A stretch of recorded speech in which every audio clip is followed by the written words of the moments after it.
نبی پاک صلی اللہ علیہ وسلم نے فرمایا ابو بکر کاش تو تھوڑے سے پیسے میرے بھی ملا لیتا، بلال کو خریدنے میں میرا بھی حصہ ڈال لیتا، میں چاہتا تھا۔ ابو بکر پھر روئے، کہا یا رسول اللہ میرے پیسے کس کے ہیں؟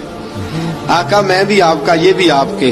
جناب سیدنا بلال حبشی رضی اللہ تعالیٰ عنہ کی طرف حضور نے دیکھا تو فرمایا بلال آ یار ذرا سینے سے تو لگ جا۔ اب حضرت بلال دوڑے، جب رسول پاک کے سینے سے لگے تو ایک جملہ میرے محبوب کی زبان سے فرمایا بلال تو نے بڑی سختیاں برداشت کی ہیں، تجھے میرا اللہ ہی جزا عطا فرمائے گا، تو نے بڑے دکھ دیکھے ہیں۔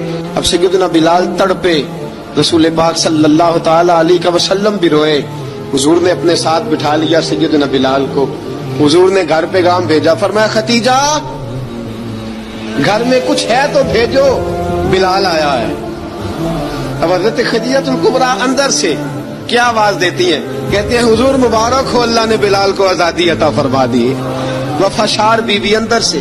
اب حضرت سیدنا زینب رضی اللہ تعالی عنہا میرے محبوب کی شہزادی، چھوٹی سی عمر ہے، ایک برتن کے اندر کھجوریں لے کے آئیں، ایک برتن میں کھجوریں۔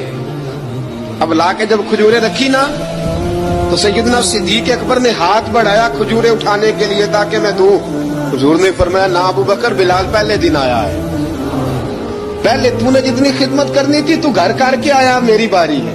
حضرت بلال حبشی فرماتے ہیں کائنات میں میں نے اتنا پیار کبھی دیکھا ہی نہیں تھا، 30 سال سے زیادہ میری عمر تھی، مجھے تو کبھی کسی نے پاس بٹھا کے کھانا کھلایا ہی نہیں۔ فرماتے رسول پاک سخت کھجوریں سائڈ پہ کرتے، اندر سے نرم کھجور نکالتے، اس کھجور سے تھوڑا سا چھلکا جدا کرتے، فرماتے پھر اس کو توڑتے، اس کے اندر سے وہ گٹلیاں اتار کے حضور ایک سائڈ پہ کرتے، وہ نرم کھجور رسول جب میری طرف بڑھاتے، حضرت بلال فرماتے ہیں بھوک تو بڑی تھی لیکن آج بھوک ساری بھول گئی تھی، آج مجھے یوں لگتا تھا جیسے میں زمین پہ نہیں عرش کی بلندیوں پہ بیٹھا ہوا ہوں، آج لگتا تھا کائنات کی ساری نعمتیں، ساری رحمتیں، سارا کرم، ساری عطا، سارا فضل، ساری عنایتیں میری جھولی میں گر گئی ہیں۔ فرماتے ہیں رسول پاک صلی اللہ تعالی علیہ وآلہ وسلم نے مجھے بڑے محبت سے بٹھایا، حضور علیہ السلام نے محبت سے کھلایا، دودھ پلایا، فرماتے بڑا پیار کر کے نا۔ تو جناب سیدنا صدیق اکبر نے کہا حضور بلال کی ڈیوٹی کیا ہوگی؟ حضور بلال کی ڈیوٹی کیا ہوگی؟